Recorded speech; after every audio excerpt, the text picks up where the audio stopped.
Candied ginger, may ginger candy ka na, ang dami pang health benefits. Simple lang ang mga ingredients na makikita mo lang sa kusina at napakadali lang gawin. O diba, ang sarap-sarap tingnan ng ginger candy natin? Tara, umpisahan na natin dito sa ating luya. Kung luya sa Bisaya, hugasan lang natin ito mabuti at tanggalin ang balat.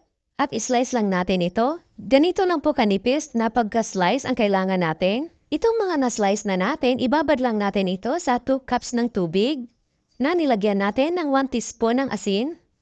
Mix-mix lang muna natin ito para matunaw talaga ang asin.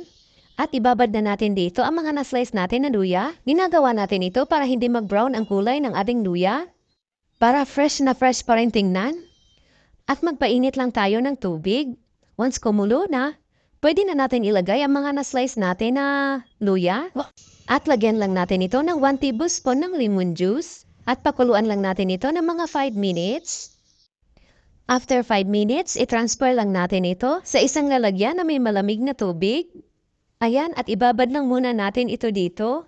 At yung pinaglagaan natin na tubig, huwag po natin ito itapon. Masarap ito inumin, lagyan lang ng asukal or honey.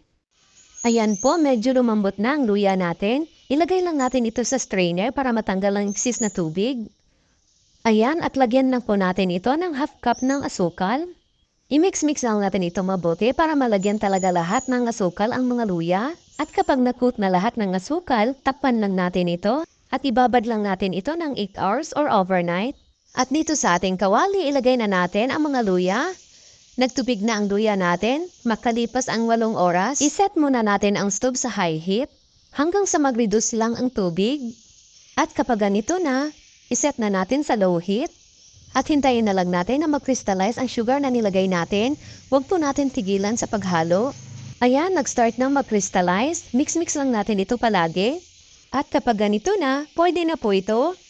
At ayan na po, may homemade candied ginger na tayo. Pwede nyo rin po ito budburan ng konting powdered sugar. Pero optional lang po, depende na sa inyo kung gusto nyo lagyan o hindi. Ang dami na nating stock na candied ginger, medyo matagal din ito maubos. Kaya subukan nyo na rin gumawa nitong candied ginger natin. Maraming salamat hanggang sa susunod po.